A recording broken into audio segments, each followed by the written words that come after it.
Shalom saudara yang Tuhan Yesus kasihi, kita berjumpa lagi dalam program Levi Ministry. Saudara, mungkin saudara pernah mendengar peribahasa ini yang sangat familiar di Indonesia, yaitu bersatu kita teguh, bercerai kita runtuh. Artinya, jika ada kesatuan baik di dalam pekerjaan, dalam rumah tangga, dalam pelayanan atau dalam komunitas apapun, dan dalam kesatuan ini orang-orang yang ada di dalamnya memiliki satu sepakat, satu kata, satu hati, maka kesatuan ini, komunitas ini akan menjadi satu komunitas yang teguh, kokoh, tidak tergoyahkan. Saudara, sebaliknya, apakah mungkin ketika seseorang atau dua orang sudah bersepakat, sudah bersatu dan sehati, bisa berakhir dengan kehancuran? Saya katakan segala sesuatu itu mungkin saja terjadi. Bergantung pada motivasi apa yang mendasari kesatuan itu. Bergantung kepada tujuan mereka untuk bersepakat bersama. Saudara, pada kesempatan ini saya akan memberikan contoh-contoh bentuk kesepakatan, bentuk kesatuan yang berakhir dengan kehancuran dan penderitaan orang banyak.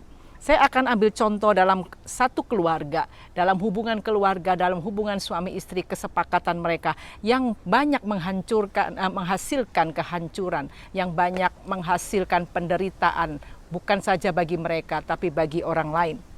Saudara, ketika Allah menciptakan Adam dan Hawa, Allah menginginkan agar mereka itu sehati, mereka sepakat, bekerja bersama-sama untuk mengelola Taman Eden yang sangat luas dan indah.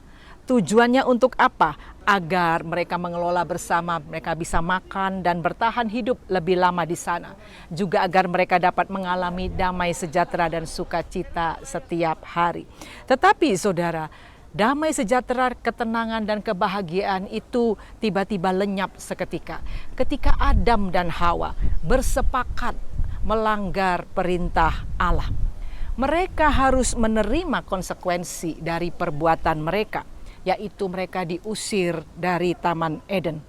Ketika mereka diusir dari Taman Eden, mulailah mereka mengalami penderitaan-penderitaan yang banyak akibat dosa yang mereka perbuat secara bersama-sama. Dan dampaknya dari perbuatan mereka, dari dosa mereka, keturunan mereka termasuk saudara dan saya sampai saat ini, kita menanggung dosa yang disebut dosa keturunan. Nah saudara, Alkitab banyak menceritakan tentang perbuatan-perbuatan suami istri yang bersepakat untuk melanggar perintah Allah, atau mereka bersepakat bersatu untuk berbuat dosa. Nah contohnya Abraham dan Sarah. Saudara tahu cerita ini bahwa Abraham dan Sarah bersepakat untuk berbohong kepada Raja Firaun dan juga Abimelek, di mana mereka mengunjungi negeri itu. Nah saudara, ketika suami istri ini mengalami sesuatu untuk bersepakat untuk berbohong kepada orang-orang ini, banyak orang-orang di sekitar mereka yang berdampak dan mengalami penderitaan akibat kebohongan mereka. Saudara, contoh yang kedua yaitu Raja Ahab. Raja Ahab bersepakat dengan istrinya Isabel untuk merebut kebun anggur Nabot. Mereka memfitnah Nabot dan puncaknya mereka membunuh Nabot agar mereka dengan mudah merebut kebun anggur Nabot yang jelas-jelas tidak diperjualbelikan karena itu adalah tanah warisan.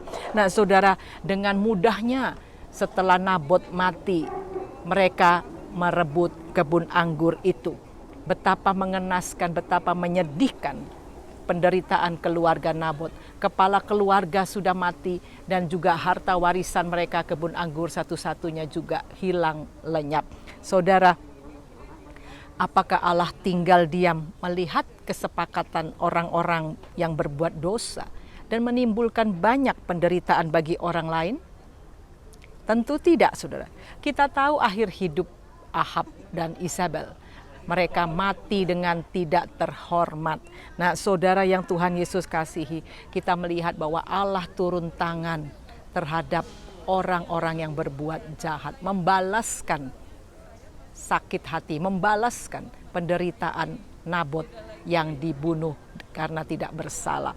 Saudara, Akhir-akhir ini heboh berita tentang kesepakatan jahat yang dibuat oleh beberapa orang di negeri ini, baik dalam pekerjaan, baik dalam pelayanan, maupun juga kesepakatan yang dibuat dalam keluarga. Nah, saudara, ingatlah firman Tuhan ini agar kita berhati-hati di dalam bersepakat.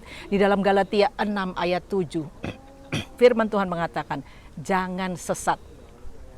Allah tidak membiarkan dirinya dipermainkan, karena apa yang ditabur orang itu juga yang akan dituainya.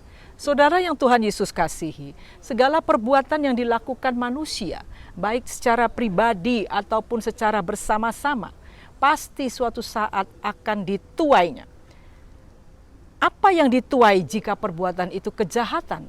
Firman Tuhan mengatakan dalam Hosea 8 ayat 7a, sebab mereka menabur angin, maka mereka akan menuai puting beliung. Artinya apa? Siapa saja yang menabur hal-hal yang sia-sia, menabur kejahatan, menabur dosa, dia akan menuai kehancuran seperti angin puting beliung yang memporak-porandakan semua yang ada tanpa belas kasihan. Saudara yang Tuhan Yesus kasihi, sebaliknya orang yang menabur kebenaran, orang yang menabur kasih, orang yang menabur kebaikan, dia pasti akan menuai damai, sejahtera, dan sukacita.